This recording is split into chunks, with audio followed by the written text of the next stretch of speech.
할렐루야. 네, 오늘 이 시간에 깨어있으라 라는 말씀의 제목을 가지고 하나님의 은혜를 나눌 때에 여러분 가운데 크신 은혜 있기를 소망합니다. 화창한 이 봄날의 기운을 맞으면서 참 많은 사람들이 모여서 이 벚꽃 축제도 하며 참 이 즐거운 때를 보내야 하는 이 시점에 이 코로나19로 인하여서 참 어둡기까지만 한 그런 시대를 살아가고 있는 것 같습니다. 그래도 제가 집 밖을 나가보니 이 벚꽃은 피었습니다. 사랑하는 성도님들께서도 아마 다 이 벚꽃을 보셨으리라 생각을 합니다.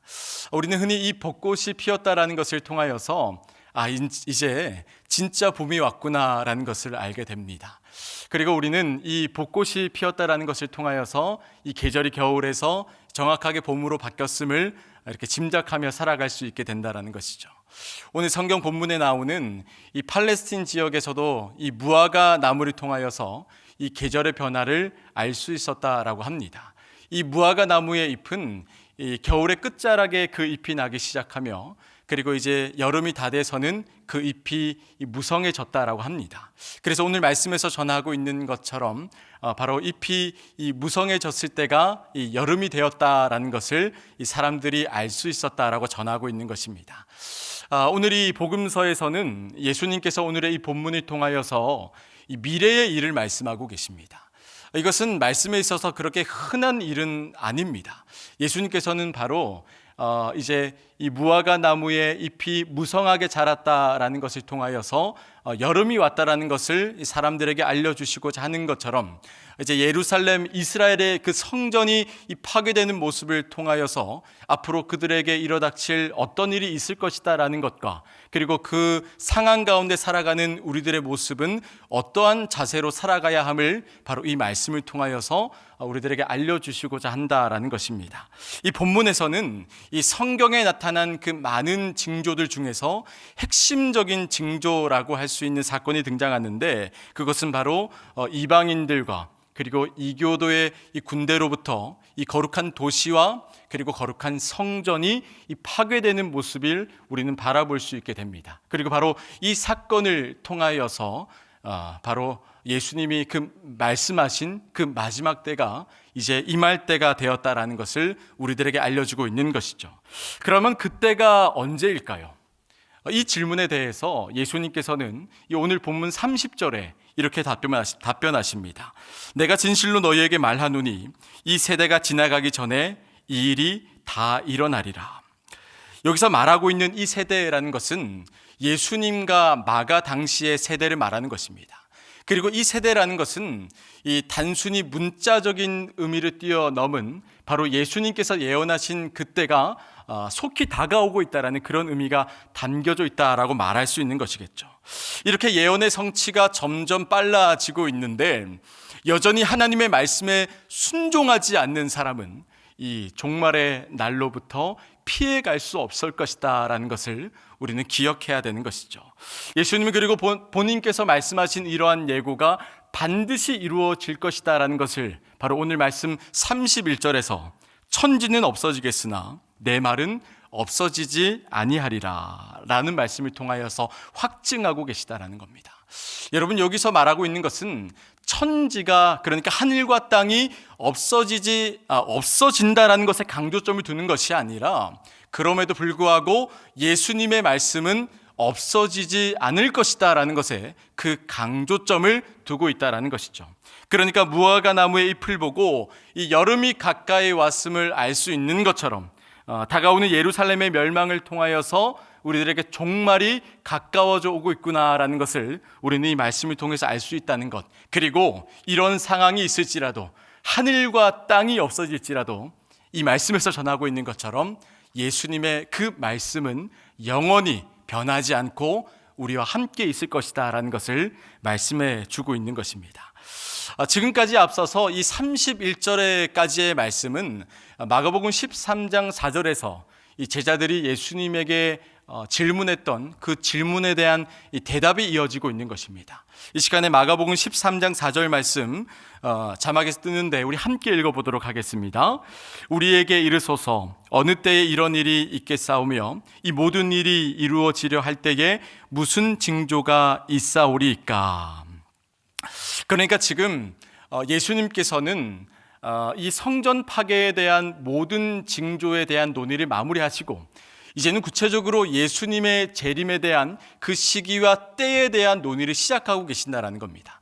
예루살렘 성전이 파괴됨과 동시에 이 마지막 때에 대한 그 때와 시기가 이 구체화됨에 대한 논의를 예수님께서는 이 말씀을 비로소 시작하고 계신다는 거죠. 그런데 32절에는 그것에 대해서 이렇게 전합니다. 그러나 그 날과 그때는 아무도 모르나니 하늘에 있는 천사들도 아들도 모르고 아버지만 아시느니라. 그 날과 그 시각에 대해서는 아무도 모른다라고 전하고 있는 것이죠. 사람도, 그리고 하늘의 천사도, 그리고 인자에게까지도 그것은 감추어져 있다라고 전하고 있는 것입니다. 그리고 이 말씀에서 전하고 있는 이 시간과 때에 대해서는 이 사도행전 1장 7절 말씀에서 그 힌트를 찾아볼 수 있는데 제가 읽어드리도록 하겠습니다. 이르시되 때와 시기는 아버지께서 자기의 권한에 두셨으니 너희가 알 바 아니요. 뭐라고 전합니까? 그 때와 그 시기는 하나님의 주권이라고 분명하게 명시하고 있다는 겁니다. 하나님의 주권인 그 때와 시기, 우리가 그렇기 때문에 더욱더 우리는 그 하나님의 말씀에 순종하는 자세로 나아가야 한다는 거죠. 어떠한 가능성을 열어둔 계산법으로 내가 그것을 아마 알아맞힐 수 있을 것이다 라고 말하는 것은 바로 하나님의 그 주권에 도전하는 행위가 될 것이고, 그리고 오늘날에 참 많은 이단들이 이 마지막 때, 마지막 날에 대한 이 자신의 사견을 제시하며 내가 말하는 이 날이 그 마지막 때다, 마지막 날이다 라고 말하는 그 주장을 오늘 말씀을 빌어서 그 어리석은 생각을 돌이켜야 함을 기억해야 된다는 것입니다. 여러분 기억하시길 바랍니다. 재림이라는 것은 우리가 알 수 없는 때에, 우리가 그것을 준비조차 할 수 없을 그때에 우리 가운데 오게 될 것이다 라는 것을 우리는 기억해야 한다라는 것입니다. 33절에서는 이것을 조금 더 구체화하고 있습니다. 이 33절에서 말하고 있는 그때라는 것은 헬라어로 호카이로라고 하는 것인데요, 바로 이것의 시점은 이제 문지기의 비유로 봤을 때 이 집의 주인이 집을 떠났다가 돌아오는 그 시점을 말하는 것입니다. 이거 무엇이겠습니까? 그것은 바로 인자가 이 땅 가운데 오실 그 재림의 때를 말하고 있는 것이겠죠.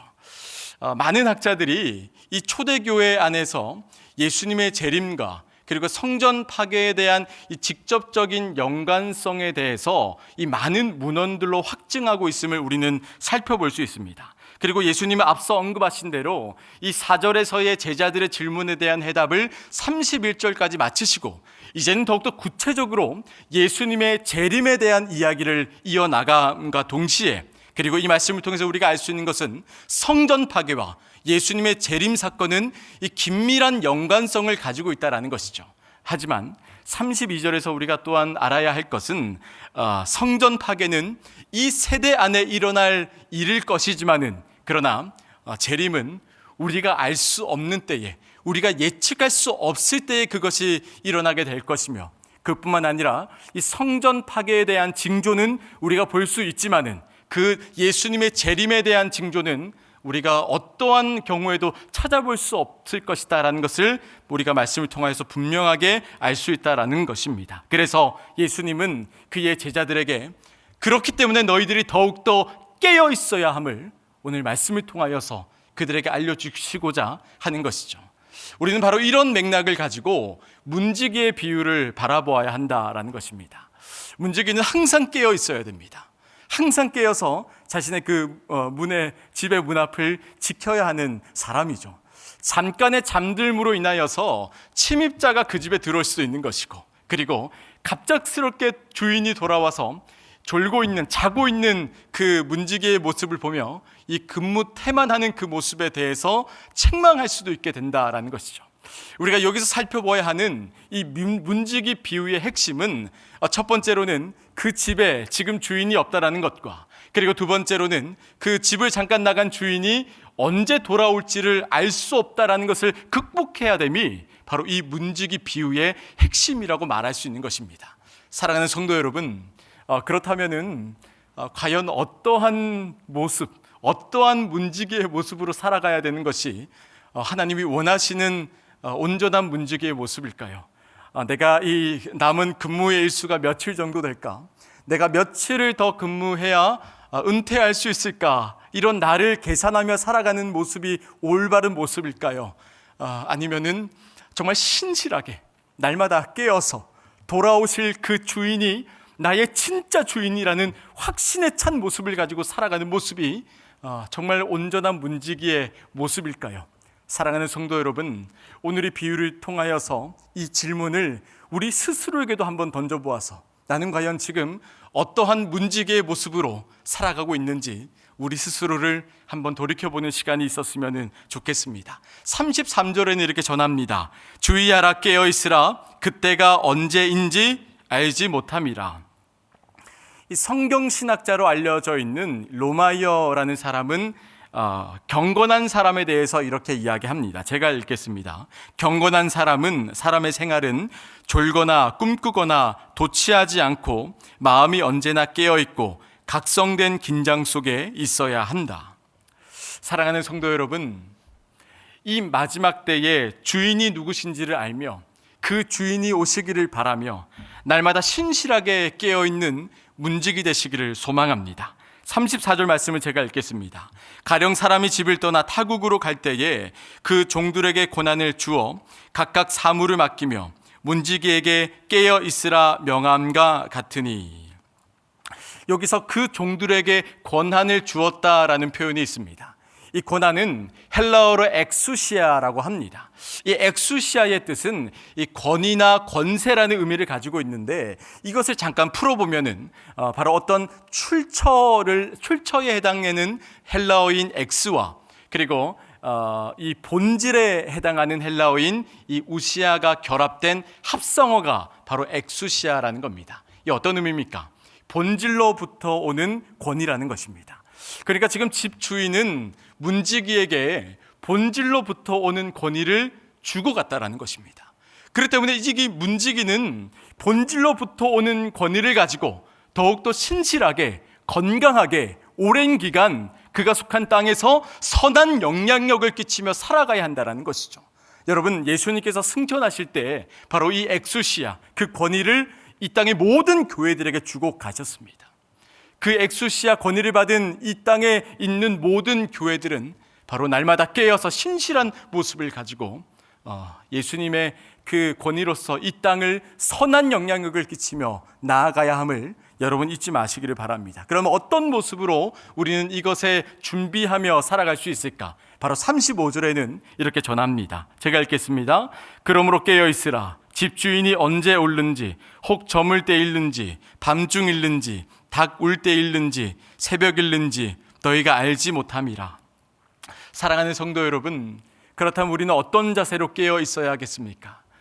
재림은 우리가 알 수 없을 때에, 우리가 준비할 수도 없은 그때에 우리에게 임하기 때문에 제자들은 언제나 준비된 자세로 깨어 있어야 한다는 것입니다. 특별히 35절에서 나오고 있는 이 깨어 있으라라는 것은 2인칭 명령어를 사용함으로써 이 문지기와 제자를 일치시킵니다.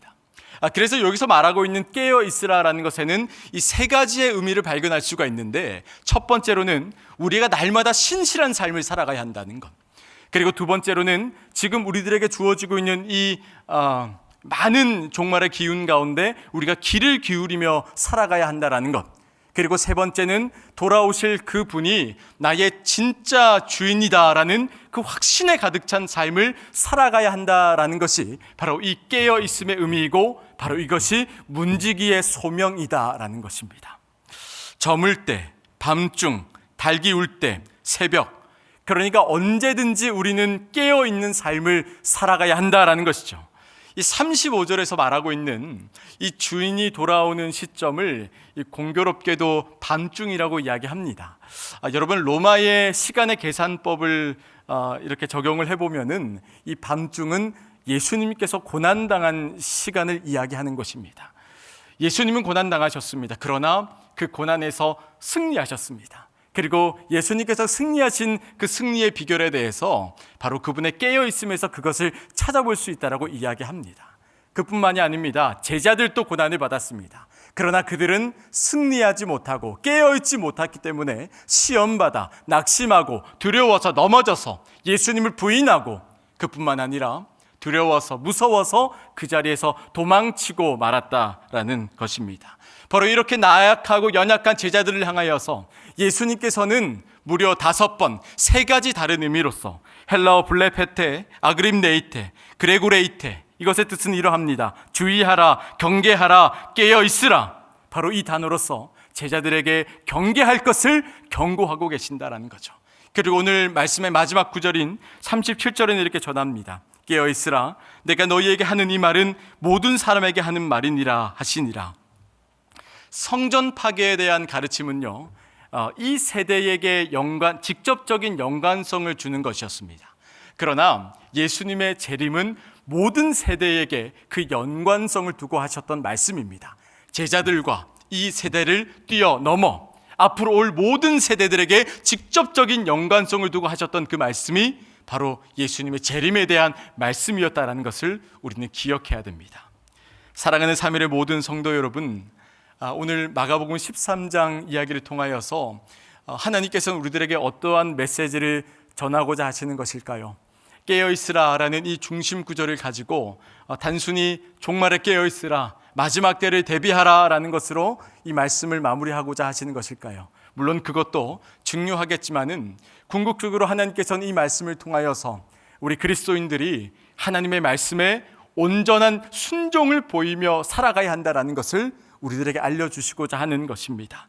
그리고 이 마지막의 명령은 제자들뿐만 아니라 성령의 기름 부음을 받은 모든 그리스도인들, 그러니까 이 자리에 있는 여러분 모두와 온라인으로 함께 예배하고 계시는 우리 3일의 모든 성도들에게 해당되는 단어라는 것을 여러분 꼭 기억하시기를 바랍니다. 신약의 많은 본문 가운데 이 성전 파괴의 징조가 나옵니다. 그런데 분명한 것은 이 징조들은 예수님이 오실 그 마지막 날의 징조의 맛보기에 불과하다라고 이야기하고 있습니다. 그 마지막 날은 우리가 예측할 수도 없고 우리가 준비할 수도 없는 그때에 우리에게 속히 오리라 라고 말씀하고 계십니다. 따라서 우리는 어떠한 모습으로 살아가야겠습니까? 현 시대에서 이야기하고 있는 유행이다, 트렌드다, 시대적인 가치관이다라는 것을 따라 쫓아 그것에 끌려가며 살아가는 것이 아니라 많은 사람들을 위한 것입니다. 많은 사람들의 마음을 위한 것입니다 라고 말하면서 말씀을 타협하며 살아가는 것이 아니라 우리는 더욱더 하나님의 온전하시고 기쁘신 뜻이 무엇인지를 분별하며 살아가야 한다는 것. 사도 바울은 데살로니가 전서 5장 6절에 이렇게 이야기합니다. 데살로니가 전서 5장 6절 함께 읽겠습니다. 그러므로 우리는 다른 이들과 같이 자지 말고 오직 깨어 정신을 차리지라. 한 번 더 읽겠습니다. 시작. 그러므로 우리는 다른 이들과 같이 자지 말고 오직 깨어 정신을 차릴지라. 날이 밝아올 때를 깨어서 기다려야 한다라는 것입니다. 사랑하는 성도 여러분, 코로나19라는 정말 예상할 수도 없는 상황에 놓여서 정말 우리는 앞으로도 어떤 일이 일어날지를 예측할 수 없는 상황 가운데 살아가고 있습니다. 우리의 인생 가운데 어쩌면은 이런 일이 또 있을 수도 있고, 아니 이보다 더한 일로 우리는 겪으며 살아갈 수도 있을 것이다라는 생각을 하게 됩니다. 그때 우리는 우리의 나약함을 발견하게 될 것이고, 그리고 나는 아무것도 할 수 없음을 우리는 발견하게 될 것이고, 그 세상에서 오는 무거움으로부터 두려움에 떨며 살아가게 될지도 모른다라는 것입니다. 끊임없는 이단의 도전을 받게 될지도 모르고, 그리고 민족과 나라 간의 그 이념 갈등을 통한 전쟁을 우리는 겪고 살아가야 한다는 겁니다. 사랑하는 성도 여러분, 이러한 시대를, 이러한 때를 살아가는 우리들에게 오늘의 말씀은 어떤 자세로 살아가기를 원하십니까? 우리에게 두려워하지 말고 담대하게 깨어서 하나님 말씀 붙잡고 더욱더 이 종말과 이 마지막 대한 온전한 신학을 가지고 살아가야 함을 우리들에게 말하고 있습니다. 살아가는 3일의 모든 성도들이 말씀에 깨어있고 시대를 분별하며 하나님의 말씀을 따르시는, 정말 하나님께서 원하시는 깨어있는 문지기의 삶을 살아가시기를 주님의 이름으로 축원드립니다. 이 시간에 함께 기도하며 나아가도록 하겠습니다. 오늘의 말씀을 붙잡고 하나님, 우리가 날마다 주의 말씀에 깨어있게 하여 주시옵소서. 우리의 마음을 붙드시고 우리가 두려움에 우리의 모든 것을 포기하고자 하는 것이 아니라 그때 더욱더 우리를 붙잡고 가시는 하나님을 의지하며 나아가는 우리가 되게 하여 주시옵소서라고 이 시간에 기도하며 나아가도록 하겠습니다. 기도합니다. 하나님 감사합니다. 주님, 참으로 부족하고 연약하며 우리의 힘으로는 아무것도 할 수 없는 존재임을 고백합니다. 나는 아무것도 아님을 주 앞에 고백합니다. 주님, 이런 어려움 가운데 놓여있는 우리의 모습이 하나님 보시기에